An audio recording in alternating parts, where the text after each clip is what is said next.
intelligentni odamlar qo'lini специально mashina qilib gapirishadi. Nima deydi? O'zlarini intelligentni oladi, umli odamlar shunday qilar ekan. Biz endi unday qilmaymiz. Обычно qo'limiz qanday kelsa gaplashaveramiz. Bugun esa biz jinsiy yuqumli kasalliklar haqida gaplashamiz. Assalomu alaykum hurmatli obunachilar. Sizlar bilan diplomatli vrach-urolog, androlog, xirurg, vrach ultrasvetoy diagnostika Erkinjon Yo'ldashev. Hurmatli obunachilar, biz juda ko'p mavzular gapirdik. Meditsinani, immunoandrologiya, meditsinada har xil mavzular haqida gapirdik, lekin ko'plarga qiziq. Tajribamda qanaqa qiziq holatlar bo'ladi va bugungi kunda tajribamdagi eng qiziq holatlardan bittasi mana shu jinsiy yuqumli kasalliklarga taalluqli, ya'ni bo'lgan mavzuni sizlarga yoritamiz.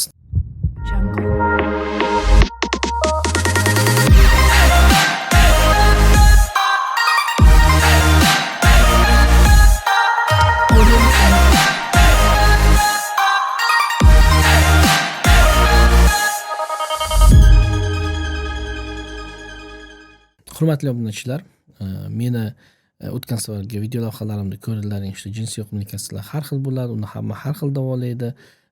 Har xil davolaydi, faqat shifokordan emas, ko'plari o'sha bir internetda blogerlardan yoki bo'lmasam bir do'stidan yoki bir aptekada ishlaydigan do'stidan, har xil internetdan yoki bo'lmasam o'sha orqali retseptlar olib davolaydi va bu albatta katta asoratlarga olib keladi. Biz jinsiy yuqumli kasalliklarning qanaqa asoratlarini aytdik. Bu o'sha siydik yo'llaridagi bo'lgan yallig'lanish, bepushtlik, jinsiy zaiflik, siydik yo'lining yopilib qolish strukturalar va boshqa kasalliklarga olib keladilar. Mana shunga qaramasdan bemorlar o'zlarini, ya'ni test qilishlikka, sinashlikda to'xtamaydi. Shunaqa bemorlar ham bor. Albatta tajribamizga shunaqalar ham kelib qoladi va kelajak, mana bu hozirgi bemorimiz shulardan bittasi. Buni ismini aytmasdan biz uni g'iybat qilmayapmiz, prosta o'sha holatda aytyapmiz. Menga administratorim yozib qoldi. Bir bemor srochna siz bilan onlayn konsultatsiya o'tkazmoqchi va men onlayn konsultatsiyani shunday o'tkazamanki, bemorga konsultatsiya beraman va kerak agar uzoqda bo'lsa, keraklik analizlarni aytaman, shu klinikada topshirasiz, mana o'zi bo'lsa o'zi qilasiz, menga jo'natasiz, keyin ikkinchi etapda men unga qarab yordam berishlikka harakat qilaman. Albatta eng zo'r yonimga kelib o'tirib, men bilan birga mana yuzma-yuz ko'rib o'tirsak, biz bemorni tushunamiz va to'g'ri yordam beramiz, to'g'ri diagnoz qo'yamiz va bunga ham endi harakat qildik. Bemorga telefon qilib, telefonda yordam berishlik. Telefonni oldi. Assalomu alaykum, va alaykum assalom. Shu o'rdek gaplar. Men doktor bir qizga borgandim, noto'g'ri ish qilib qo'yib, ошибка qilib qo'yib va mana shu qizdan infeksiya yuqtirib oldim. Bir jo'ram aptekada ishlardi, menga dori yozib berdi. Shu dorilarni hammasini ichdim, lekin yana oqishlar to'xtamayapti. Kamgina to'xtadi, lekin oxirigacha to'xtamayapti. Men aytdimki, xo'p, siz bu qanaqa antibiotiklar? Shunaqa antibiotiklar ichdim. Xo'p, shu antibiotiklarni oxirigacha ichdingiz? Ha, ichdim. Lekin nimaga sizga bu narsa yordam bermayapti? Balkim uni noto'g'ri ichgandirsiz. Yo'q, o'zi bemorda juda katta haligi depressivniy состояние deydi, ya'ni juda katta asabiylashlik bor. Chunki zino shunaqa qilgan erkaklarda ko'plarida 99% vahimaga tushib qoladi, vasvasaga tushib qoladi. Va bu bemorda ham xuddi shu narsa bor. Va bu tajribamda ko'raman. Albatta mana shu vasvasaga tushishga adil to'xtaydigan bo'lsak, bemorda o'sha hadisda aytilgandek, ya'ni kim zino qilsa, birinchisi o'sha rizqi kamayadi, umri kamayadi deganda, yana uchinchisi esa nima? Bemorda nima bo'ladi? Ya'ni ertangi kunga ishonch qolmaydi, ya'ni vasvasaga tushib qoladi. Va mana shu bemorda men rizqini tekshirganim yo'q, umrini tekshirganim yo'q, lekin ertangi kunga ishonch yo'qligi, katta vasvasaga tushib qolganligida o'sha telefonda orqasidan turib bilyapman. Va bemorga aytdimki, mana endi qarang. Hozir siz shunaqa kuchli antibiotiklarni, haqiqatan ham kuchli antibiotiklar yozgan, chunki aptekada turib endi ular shu bilishsa kerak-da shu antibiotik shunga ta'sir qilishligini, lekin shuncha antibiotiklarni ichibsiz. Lekin muammo hal bo'lmabdi. Shuning uchun siz qayerda yashaysiz, mana shu mening ish joyimga yaqin joyda yashar ekan. Bundan ko'ra mana kelsangiz, men sizga mana shuni oldin tekshiramiz. Qanaqa infeksiyaligini aniqlaymiz, chunki u 20 ta infeksiyalar bor. Buni men o'sha sanab o'tganman. Mikoplazma, xlamida, trichomonada, o'sha genital ureoplazmin infeksiya, bitta sifilis, gepatit B, C, VICH nima ekan? O'shani aniqlaylik sizdan oldin.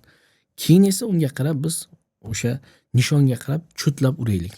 Ya'ni bitta narsani ursak, cho'tlab ursak, keyin tegadi, bo'lmasam tegmaydi. Desam, yo'q, menga lecheniya yozib berasiz. Administratsiya aytdiki, menga lecheniya yozib beradi. Ha, bo'pti, baraka topdi, lecheniya yozib beraman. Bo'lmasam, mayli bizga kelmasam, yoningizdagi любой частный klinikaga borib shu analizlarni topshiring. Keyin men sizga o'shanga qarab lecheniya yozaman. Chunki bilaylik qanaqa infeksiyali inson. U desa bu, u desa keyin administratorga telefon qilib urush qilibdi. Xulosa bemor yana tam juda ko'p konfliktni odam urush qilib qaytdagi gaplarni gapirgan. Endi uni biz to'xtalmaymiz. Chunki u bemorning holati shunday. Ya'ni o'sha vaqtda u o'sha shuncha dorilarni ichgan va u dorilarni ichgandan keyin unda miyada fikr paydo bo'lganki, men shu ichdimmi, shu narsa bo'lni to'xtash kerak. Nimaga to'xtamayapti? Bu doktorga bordim, bu analiz topshirdilar. Analiz iloji yo'qmi? Birorta kuchli dori. Birorta kuchli dori 20 ta infeksiyani o'ldiradigan dorini qidirmoqda.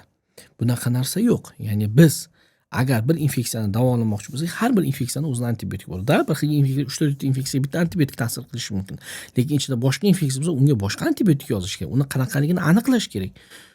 Bemor tushunishni xohlamaydi. Ya'ni u xohlaydiki, internetda даже shu onlayn konsultatsiya bo'lsa ham uni o'sha tekshirmasdan turib shunday lecheniya qilib berishlikka.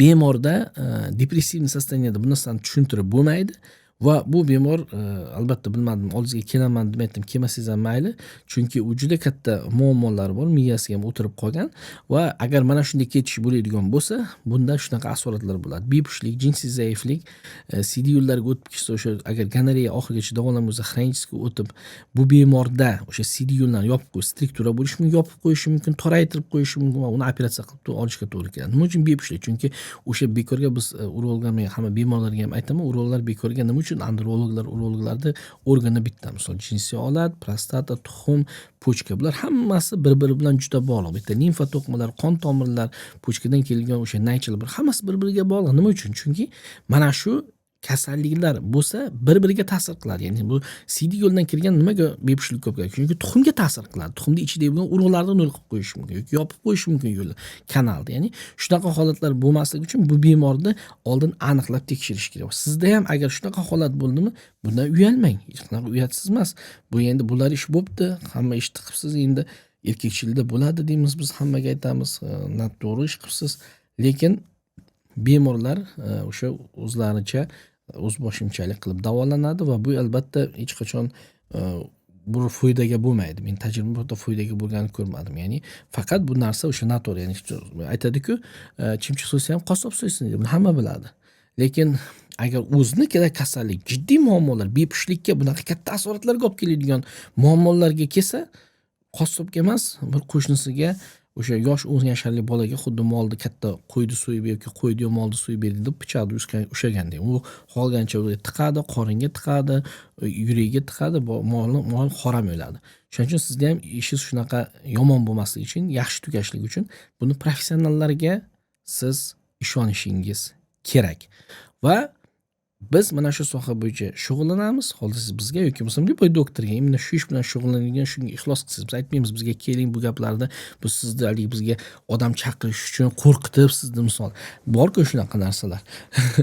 Bizda ya'ni qo'rqitib, odamni qo'rqitib, misol priyomda ham qo'rqitib, har xil qo'rqitib, bir xil asoratlarni gapirib, umid bermasdan o'sha bir maqsadli qilinadi. Bizda unaqa narsa yo'q. Ya'ni agar bu bizning kanalimiz nafaqat bizga keladigan bemorlar, balki shu bizning videomiz uzoqdan turib ham agar shu ko'rib foyda oladigan bemorlar uchun chiqarilgan. Bizga kelmoqchi bo'lsangiz, xursand bo'lamiz. Ixlos qilgan bo'lsangiz, biz Moskva, Toshkentda qabul qilamiz.